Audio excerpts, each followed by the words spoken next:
नमस्कार छात्रों, कैसे हैं आप सब? उम्मीद करते हैं आप सब बढ़िया होंगे। बच्चों, आज हम क्लास 10th के एक बहुत इम्पोर्टेंट टॉपिक को पढ़ने जा रहे हैं, जिसका नाम है रेडॉक्स अपक्रिया। बच्चों, इस वीडियो में हम इसे बिल्कुल आसान भाषा में समझेंगे ताकि आपको कभी भी ऑक्सीकरण और अपचयन में कोई भ्रम ना रहे। तो चलिए स्टार्ट करते हैं। जैसे आप देख रहे हैं कि यहाँ पे दिया है रेडॉक्स अपक्रिया। तो यहाँ पे लिखा है डिफिनेशन में, जब दो अभिकारक में एक का उपचयन तथा दूसरे का अपचयन होता है।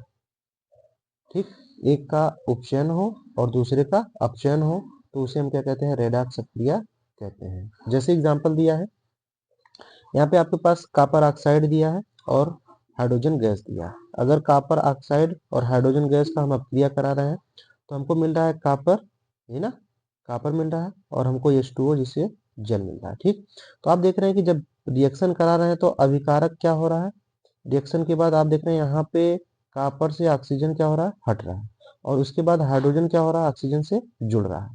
तो जब कॉपर से ऑक्सीजन क्या हो रहा है? हट रहा है, तो उस समय आप कहेंगे क्या हो रहा है? अपचयन। तो आपको एक चीज ध्यान में रखना है कि अपचयन कब होता है। तो आप कहेंगे कि जब ऑक्सीजन घटता है तो अपचयन होता है, और जब ऑक्सीजन जुड़ता है तो उपचयन होता है। देखो यहाँ पे हाइड्रोजन से क्या हो रहा है? ऑक्सीजन जुड़ रहा है, तो इस समय क्या होगा? उपचयन। उपचयन। तो आपको एक चीज ध्यान में रखना, कॉपर से आप देख रहे हैं कि यहाँ पे क्या हो रहा है? कॉपर से ऑक्सीजन हट रहा है तो अपचयन होगा, और यहाँ पे हाइड्रोजन से ऑक्सीजन क्या हो रहा है? जुड़ रहा है तो उपचयन होगा। तो ये चीज ध्यान में रखना कि जब ऑक्सीजन जुड़ता है तो अपचयन होता है, और जब ऑक्सीजन घटता है तो अपचयन होता है। ठीक, तो आपको यहाँ पे नोट करके लिखा है कि यहाँ कॉपर ऑक्साइड का अपचयन तथा H2 का क्या हो रहा है? उपचयन हो रहा है। ठीक, अब नीचे आपको दिया है अपचयन एवं उपचयन अपक्रिया। जैसे आप समझेंगे कि कब उपचयन होता है, कब अपचयन होता है। ठीक, तो यहाँ पे ये चीज ध्यान में रखना, और आपको ये चीजें याद होनी चाहिए कि उपचयन कब होता है और अपचयन कब होता है। आप देख रहे हैं कि यहाँ पे ऑक्सीजन का क्या हो रहा है? जुड़ना। तो जब ऑक्सीजन जुड़ता है तो क्या होता है? उपचयन होता है। और हाइड्रोजन क्या होता है? घटता है तो क्या होता है? उपचयन। तो ये चीज ध्यान रखना कि ऑक्सीजन का जुड़ना, हाइड्रोजन का घटना कौन सा अपक्रिया कहलाता है? उपचयन अपक्रिया कहलाता है। ठीक, अब यहाँ पे आपको एक चीज ध्यान में रखना है कि ऑक्सीजन का घटना और हाइड्रोजन का जुड़ना क्या कहलाता है? अपचयन अपक्रिया कहलाता है। ठीक, अब आगे आपको दिया है कि संक्षारण क्या होता है, संक्षारण किसे कहते हैं, क्या होता है, इसके बारे में। ठीक, तो यहाँ पे इसकी परिभाषा दिया गया, डिफिनेशन दिया गया कि संक्षारण किसे कहते हैं। दिया हुआ अपक्रिया जिसमें धातु की वायु के ऑक्सीजन, नमी या अन्य रसायनों से धीमी अपक्रिया द्वारा धीरे धीरे नष्ट हो जाती है, उसे हम क्या कहते हैं? संक्षारण कहते हैं। आपके एग्जाम में कभी कभी पूछा जाता है संक्षारण किसे कहते हैं, विकृत गंधता क्या होती है, और रेडॉक्स अपक्रिया जो होता है वो हर बार पूछा जाता है। ठीक, तो यहाँ पे संक्षारण की एग्जाम्पल दिए हैं। जैसे दिया है कि चांदी के आभूषण पर काली परत का जमना। आप देखते हैं ना कि जो चांदी होता है उस पे काली परत जम जाती है। तो यहाँ पे दिया है चांदी के आभूषण पर काली परत का जमना और लोहे पर जंग लगना। ये सब किसके एग्जाम्पल है? संक्षारण के। ठीक, अब यहाँ पे दिया है संक्षारण रोकने के उपाय। संक्षारण कैसे कैसे हम रोक सकते हैं? पहला तो दिया है यहाँ पे धातु पर पेंट करके। पहले आप क्या करेंगे? धातु पर पेंट कर सकते हैं। और दूसरा क्या दिया है?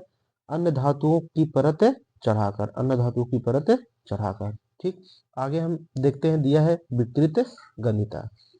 अब विकृत गंधिता की यहाँ पे परिभाषा आपको दिया है कि विकृत गंधिता क्या होता है। दिया है, जब कोई खाद्य पदार्थ तेल एवं वसा का क्या होता है? ऑक्सीडेशन होता है, उपचयन हो जाए और स्वाद तथा गंध क्या हो? बदल जाए, तो उसे हम क्या कहते हैं? विकृत गंधिता कहते हैं। ठीक, जैसे एग्जांपल दिया, इसको रोकने के उपाय क्या क्या हो सकते हैं। दिया प्रति ऑक्सीकारक का उपयोग करके, मतलब प्रति ऑक्सीकारक मतलब कि बाहर का हवा जो होता है वह उस वस्तु में ना पहुंचे। जैसे आपके पास अगर हम एग्जांपल में ले चिप्स। ठीक, अगर आप देखते हैं चिप्स में आप कहते हैं नाइट्रोजन गैस होती है, वह नाइट्रोजन गैस उसमें भरी होती है। अगर वही नाइट्रोजन गैस की जगह पे ऑक्सीजन गैस आ जाए तो वह आपका चिप्स क्या हो जाता है? खराब हो जाता है। तो यहाँ पे यही लिखा है प्रति ऑक्सीकारक का उपयोग करके। दूसरा दिया है खाद्य पदार्थों को वायरोधी बर्तनों में रखकर। देखते हैं ना, आप कोई भी सामान रहता है तो उसको डब्बे में करके हम बंद कर देते हैं कि बाहर का हवा उसमें ना लगे, नहीं तो वह क्या हो जाता है? वह वस्तु जो खाने वाला चीज होता है वह मेहरा जाता है। ठीक, उसके बाद दिया है पैकेटों में ऑक्सीजन हटाकर, पैकेटों में ऑक्सीजन हटाकर नाइट्रोजन गैस भरकर। ठीक, तो आप देखते हैं ना कुरकुरे रहता है या चिप्स रहता है, उसमें कौन सी गैस भरी रहती है, तो आप कहेंगे नाइट्रोजन गैस भरी रहती है। ठीक, तो बच्चों इस टॉपिक के साथ आपका ये चैप्टर कंप्लीट होता है। तो आपसे मैं मिलता हूँ नेक्स्ट वीडियो में नए चैप्टर के साथ, और देखेंगे कि आपके बोर्ड एग्जाम से कौन सा चैप्टर बहुत इंपॉर्टेंट रहने वाला है, तो वो चीज़ें हम करेंगे। तब तक के लिए आप इस चीज़ को रिवाइज करेंगे। तो मिलते हैं नेक्स्ट वीडियो में, तब तक के लिए bye, thank you so much.